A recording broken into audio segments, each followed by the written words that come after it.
Et voilà, c'est parti donc pour cette course événement disputée sur la distance de 2400 mètres avec tout de suite un bon départ le long de la corde de Poinçon de France. Marlot associé à Joris Mendizabal a pris un départ très correct, Pierre, il est sur la ligne des premiers. Oui, Joris fait exactement ce qu'il nous avait dit, je vais bien partir sans forcer Marlot.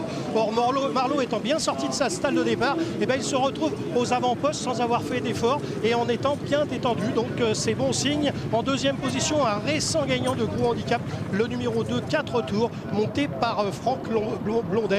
En troisième position à la corde, il s'agit de Dream Yoon, Kazakh jaune et vert. À son extérieur, Poinçon de France, le numéro 8, alors qu'on voit une Kazakh rouge. En cinquième position, c'est celle du numéro 9, Mondovino. Pierre, on parle du rythme de la course. Sur rythme Mendizabal nous avait dit tout à l'heure, j'irai devant si j'ai pas besoin de faire trop d'efforts. Et c'est ce qu'il a fait. On a le sentiment qu'il a complètement ralenti l'épreuve. Et oui, Joris et Franck Blondel se retrouvent aux avant-postes. Et comme Joris et Franck Blondel sont deux jockeys d'expérience, ils sont partis vite. Et puis maintenant, ils vont mettre tout le monde au trot. Ça va pas faire l'affaire des attentistes. Absolument. Normalement, ils vont aller comme ça tranquillement. Si personne ne veut forcer l'allure, ils vont aller comme ça jusqu'à l'entrée de la ligne droite et démarrer les premiers. Et en général, quand on démarre les premiers dans une course qui n'a pas été très rapide, eh bien on va très loin.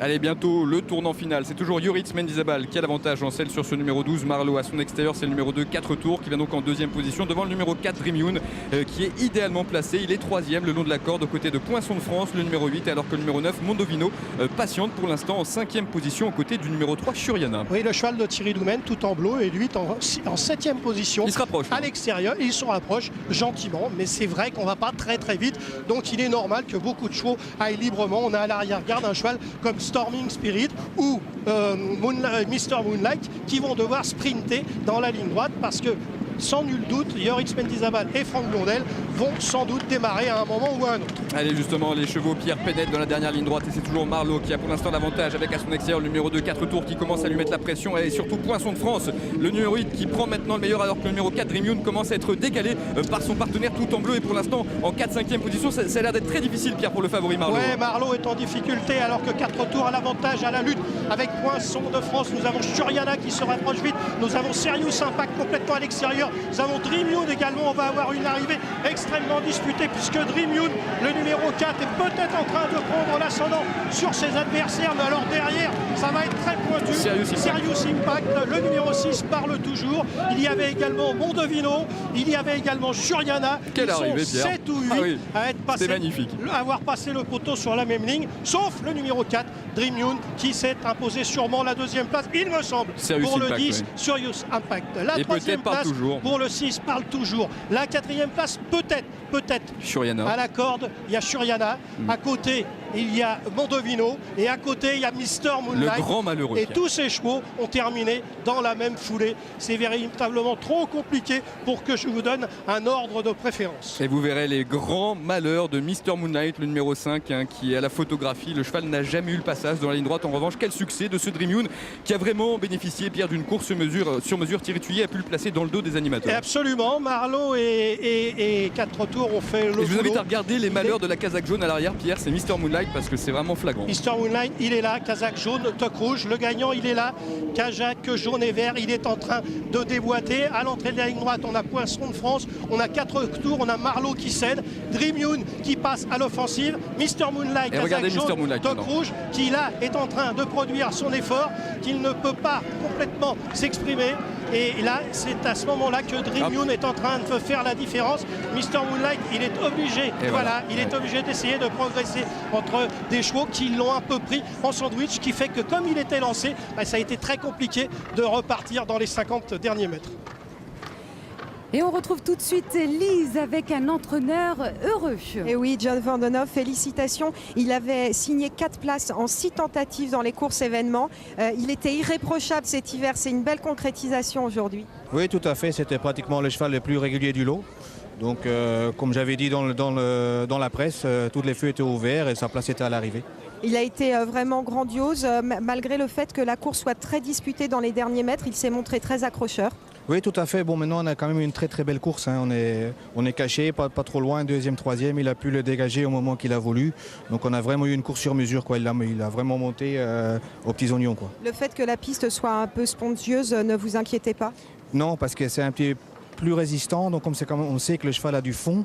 Donc c'est plus dur à finir. Donc pour lui, c'est un avantage. Puis le jockey, c'est un jockey particulièrement compétent dans les courses événements, Thierry Tulier. Voilà, c'est le jockey qui est en forme. Il vient de gagner avec le quintet l'autre jour avec Darwin. Donc voilà, c'est un très bon jockey. Donc là-dessus, il n'y a aucun souci. Bravo à vous.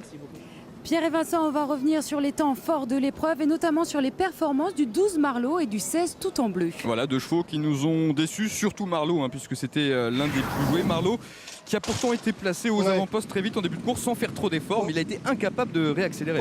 Aucune excuse. L'autre jour, il était parti de vitesse dans le rouge. À ce moment-là, son jockey avait dit peut-être que la distance était trop courte. Cette fois-ci, il est bien parti. Regardez, Yoritz ne lui a pas demandé d'effort pour se retrouver aux avant-postes. 4 tours est venu à ses côtés, mais il allait très facilement et ils allaient très très gentiment. C'est un vrai cheval de 2400 mètres. C'est un cheval qui a déjà très bien couru sur cette piste, donc ce ne sont pas des excuses. La seule excuse qu'il peut avoir, c'est qu'il en a peut-être un peu marre. Vous savez que les chevaux qui disputent régulièrement ce genre de gros handicap, ce sont des courses où il faut se bagarrer sans arrêt. Et peut-être qu'aujourd'hui, Marlot a dit écoutez, l'autre jour, je vous avais prévenu que j'en avais un peu marre. Aujourd'hui, je vous dis que j'en ai marre définitivement. La sirène on entend la sirène, mon cher Vincent. Ça, c'est logique parce que les commissaires ont besoin de voir la raison pour laquelle Mr Moonlight a eu du mal à progresser en fin de parcours. Il est certain qu'eux auront des visions de face, de profil, d'hélicoptère, enfin tout ce qu'il faut pour voir qu'est-ce qui s'est passé. Regardez, Mr Moonlight, il est là, casaque jaune, top rouge. Jusqu'à maintenant,